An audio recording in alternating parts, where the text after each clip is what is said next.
for the quiz exam. It had to deal with complementation.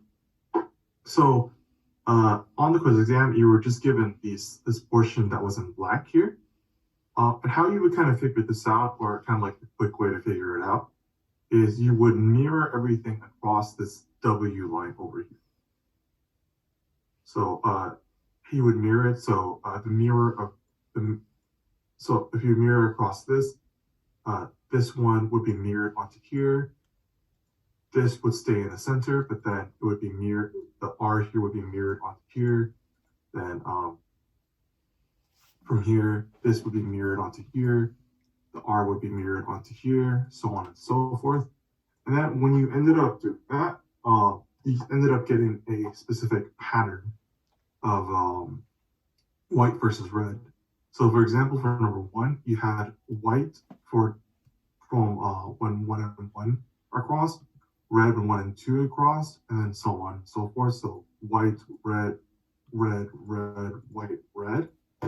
And because you want to identify which were on the same, which had the recessive allele on the same gene, you want to compare and see which ones had the same pattern. So which one was also WRRR, WR. And it happens that for number 5 is WRRR, WR. So that means they would be on one gene. They would be on a gene. As for 2 has the pattern RWWW, RW. And just kind of looking at this 3W here, 2, 3, and 4, none of them have that. No other column has that. That means that this one is going to be on its own. James, sorry to interrupt, but would you be able to record this one as well? The answers to the quiz exam? Or just to review or the exam? Yeah. I'm going to turn on the recording for the worksheet part. Okay, perfect. Thank you so much. Same thing with gene C. Or the next one. So 3 and 6 have matching patterns, and then 4 has no other matching. So it would be total 4 genes. You don't have to necessarily label it in this specific order, but it's 4 genes in this kind of pattern. Next, explain what complementation is. I wrote an explanation here. Your explanation didn't need to be this detailed or this wordy. It could be less, but if you put something similar to this, I give credit. So complementation is when 2 or more different genes express the same phenotype but recessive by crossing individuals, by crossing homozygous recessive individuals that produce the same phenotype. It can be observed if the offspring show complemented or wild type expression. If the observed offspring is complemented, then the 2 parents' recessive phenotypes will be on separate genes, since this will allow for a heterozygous offspring expressing wild type phenotype.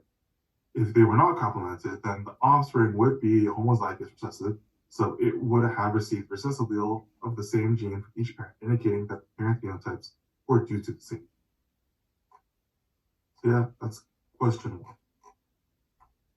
So for question 2, pure breeding female albino mice is crossed with pure breeding brown mouse in F1 generation. The female mice were all black, all male mice in the F1 generation. Determine which traits are sex-linked and which are autosomal. Then determine which alleles are the dominant alleles and which alleles are the recessive alleles. Using that information, identify the phenotypes E generation and F1 generation. Draw the F1 cross Punnett square, identify which genes express which phenotype, basically explain how this genetic interaction works. So for this question, after going over it while grading, I came to the conclusion that this question took way too much time. The concept itself in this question, I don't think are particularly confusing or difficult, but I think the actual act of writing out all the answer for this one is too long, especially for how many points it's worth. So whatever grade you have up right now, I'm just going to universally add 2 points to everyone's grade because this question was too long to answer. So Um,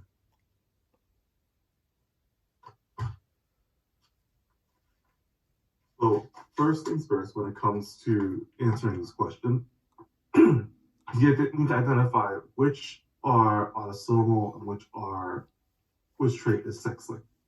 So in this case, first of all, albinism, you could clearly tell that it was sex-linked in a way because all the offspring, all the male offspring, were all albino, while all the females were not. In the case, and you could tell, you would tell that the albinism, because all the males had it, but not the females in the F1 generation, that albinism was recessive, while the normal phenotype was dominant. For color, you could tell that this was autosomal because it didn't really when you were looking at which genders were which color, it didn't really segregate except for when it was albino because albinism would determine if the color is expressed at all or not. So how the parental generation would have looked like was you would have an albino female, but the albino female was homozygous for black, which is the dominant allele. So that way you would have an albino female, and then you would have a normal male expressing brown, which would be the recessive allele. When you would cross them, you would end up getting a normal female because females need to be homozygous for sex-linked traits to express it. And it would be black because if you were to cross this big B, this homozygous big B with a homozygous little b, all of your results would be a heterozygous big B little b, which means they would all be black. Same thing for the males. They would all get heterozygous big B little b, but so it would be black. But the problem is that has one copy of the albinism allele, which would make it so that they were albino.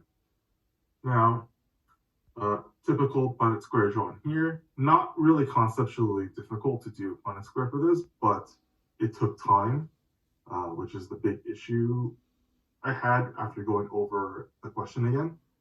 And then after that, you have to list which genotypes express which phenotypes.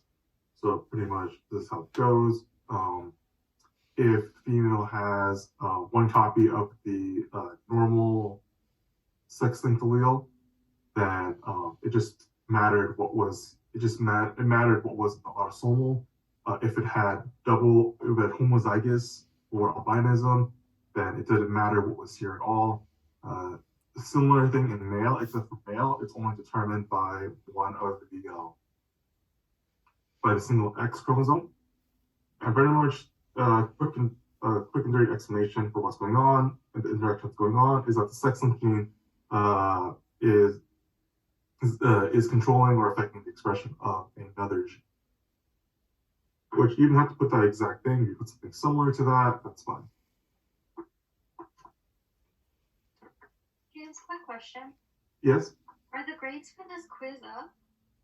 Yeah, I just made them visible around 8:30, I think.